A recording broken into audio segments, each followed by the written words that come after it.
सूरह नूर आयत नंबर 3। नहमदुहु व नसल्ली अला रसूलिल करीम अम्मा बाद। औज़ु बिल्लाहि मिनश शैतानिर रजीम बिस्मिल्लाहिर रहमानिर रहीम। अज़्ज़ानी ला यनकिहु इल्ला ज़ानियतन औ मुशरिकतन वज़्ज़ानियतु ला यनकिहुहा इल्ला ज़ानिन औ मुशरिक व हुर्रिम ज़ालिका अलल मुमिनीन। सदक़ल्लाहुल अज़ीम।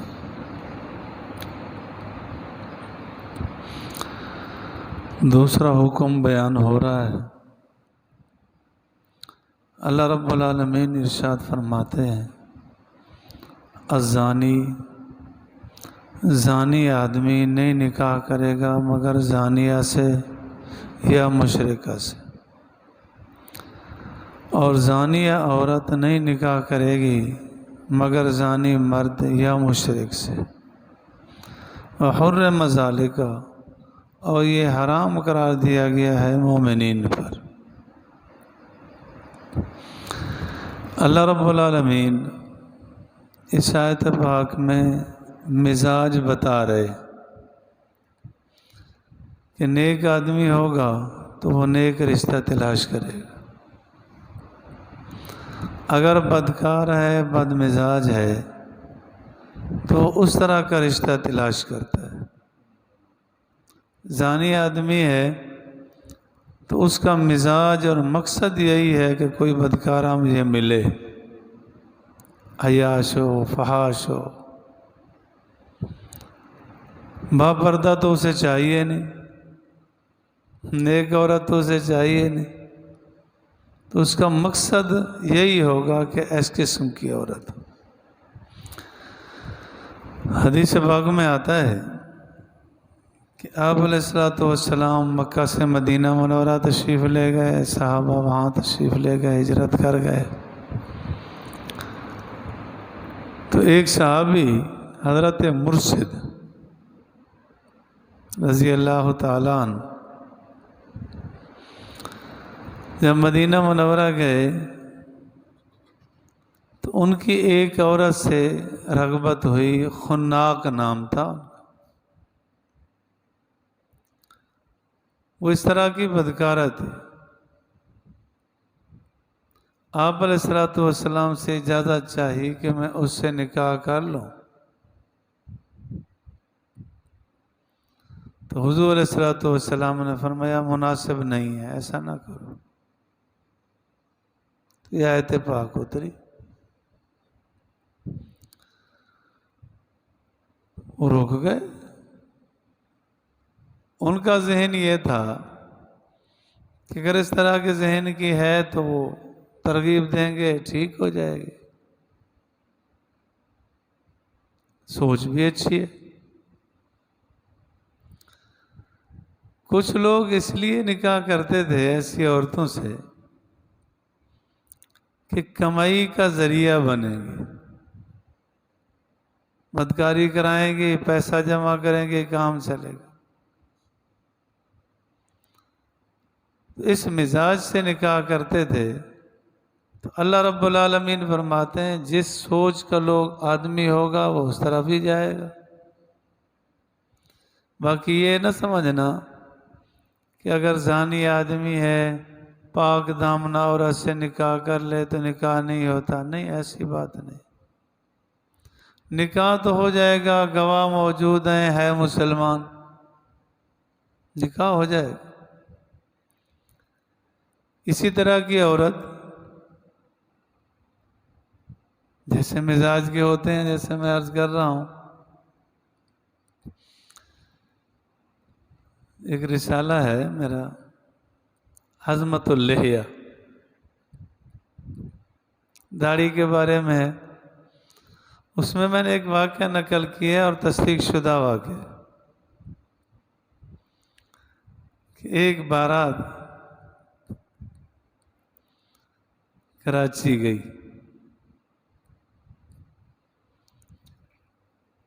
जिस वक़्त वहाँ गए पता नहीं बच्ची ने देखा नहीं था या ख्याल बाद में आया कहने लगी इससे तो मैं निकाह नहीं करूंगी, इसकी तो दाढ़ी है,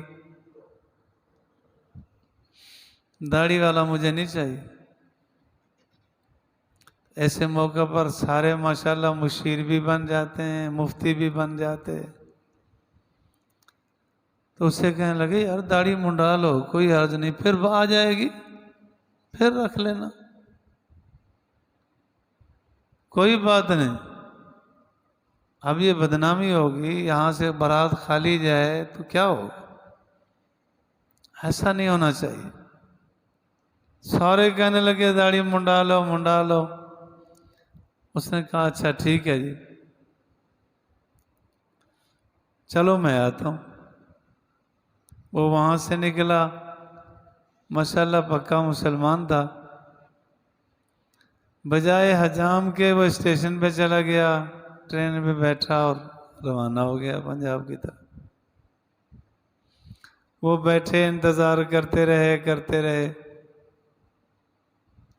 वहाँ से फिर आखिर बारात जिस तरह कहते हैं मुंह लटका के उठा के निकली, फिर वापस वो नहीं गया वापस।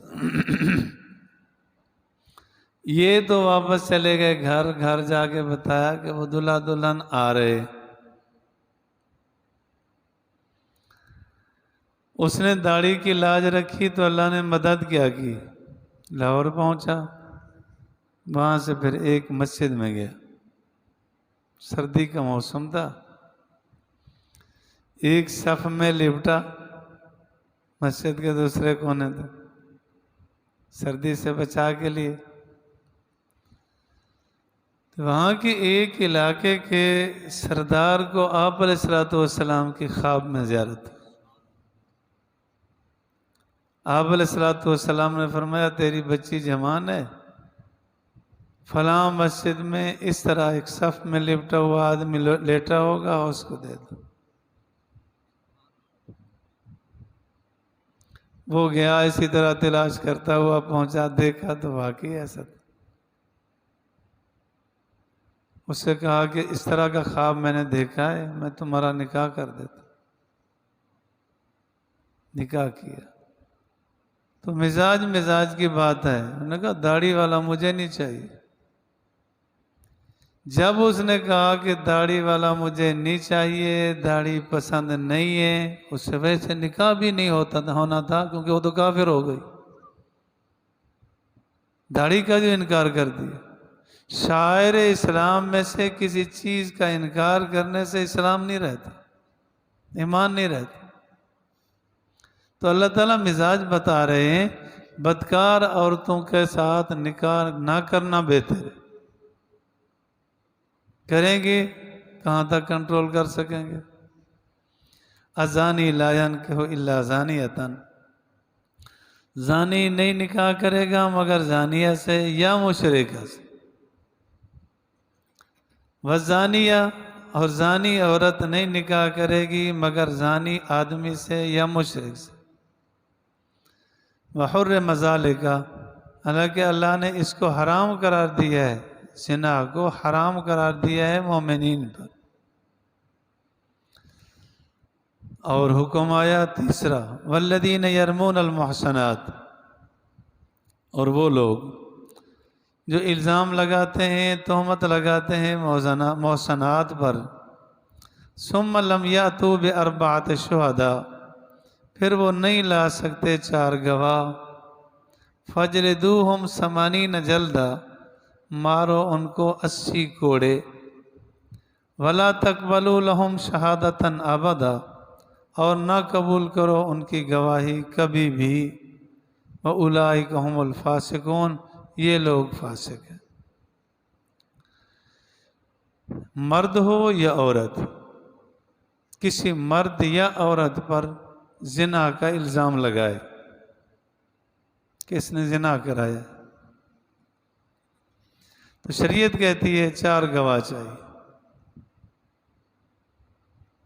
लेकिन औरत ऐसी हो, मर्द ऐसा हो जिस पर कभी पहले जिना का इल्ज़ाम ना लगाओ, वो मोहसन कहलाएगा। मुसलमान हो, आकिल हो, बालिग हो, आज़ाद हो, इस पर इल्ज़ाम लगाए तो 4 गवाह चाहिए। 4 गवाह भी बिल्कुल आईनी गवाह चाहिए। चारों गवाह पूरी एक कैफियत बताएंगे।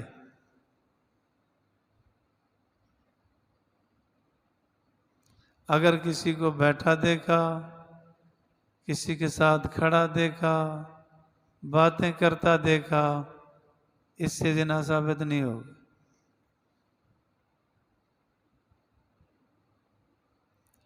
जिना के 4 गवाह चाहिए और मर्द चाहिए। अरबाता, ये ग्रामर ने भी बताया कि अरबाता, ये ता जो मौजूद है ये बताता है 4 मर्द चाहिए। अरबा होता फिर शायद औरतों का भी हुक्म होता। तो 4 गवाह मर्द चाहिए। अगर 4 गवाह ना पेश कर सके, 3 पेश किए, 2 पेश किए, 1 पेश कर दिया, तो ऐसे आदमी पे 80 कोड़े लगेंगे। ये माना भी ना समझना कि अगर ऐसी मनहूस और मकरूह हालत देखे तो किसी को बता भी ना सके।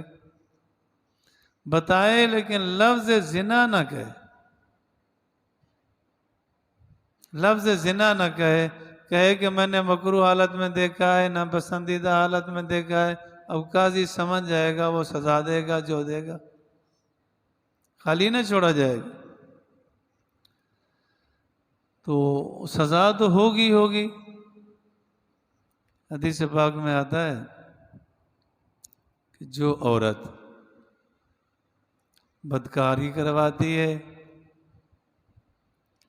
आप अलैहिस्सलाम ने फरमाया उस पर जन्नत हराम है, इसलिए कि इसने गैर के नुतफे को लेकर इस आदमी की विरासत का वारिस बना दिया, हालांकि वो वारिस नहीं थे, गैर को वारिस बना दिया। नस्ल भी बाकी ना रही और गैर को इसने वारिस बनाया है तो जन्नत से महरूम हो जाए। 4 गवाह चाहिए। 4 गवाह ना पेश कर सके तो 80 कोड़े लगेंगे। क्या ख्याल है, अगर ये इस्लामी कानून होता तो कोई किसी पे इल्ज़ाम लगा सकता था? जिसका जी चाहता है, जिस पर चाहता है इल्ज़ाम लगा देता। फला ऐसा है जी, कोई सबूत कोई नहीं पेश कर सकता। शरीयत हर एक का तहफ़्फ़ुज़ करती है। अल्लाह फरमाते हैं वल्लदीन यरमून अल मुहसनात, वो लोग जो इल्ज़ाम देते हैं, तहमत लगाते हैं मुहसनात पर, हद कज़्फ़ का हुक्म हो, फिर उसके बाद 4 गवाह नहीं ला सके तो फजलदूहुम समानीन जल्दा, उनको 80 कोड़े मारो। ये दुनिया की सज़ा है। दूसरी सज़ा दुनिया की क्या है? वला तक़बलू लहुम शहादतन अबदा,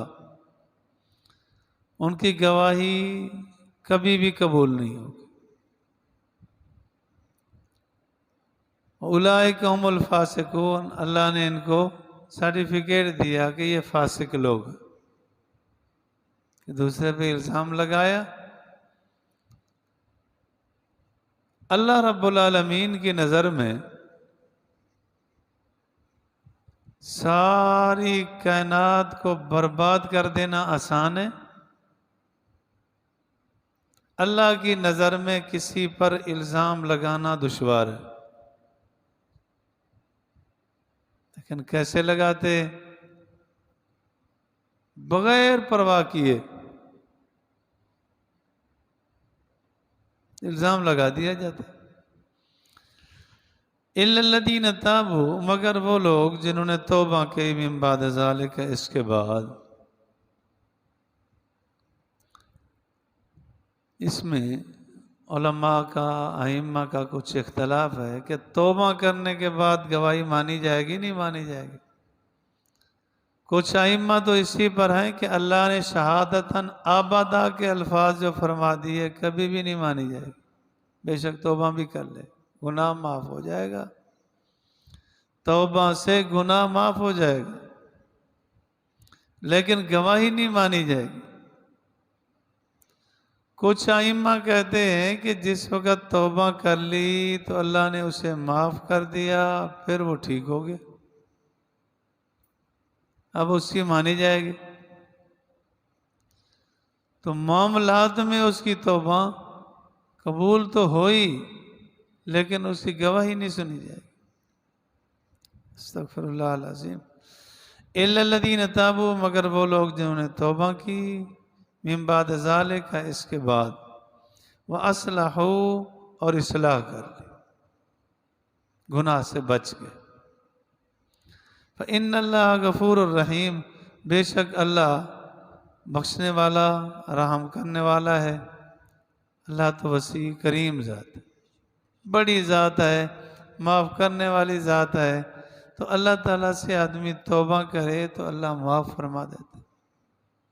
अल्लाह मुझे और आपको तौबा की तौफीक बख्शे। आखिर दावा।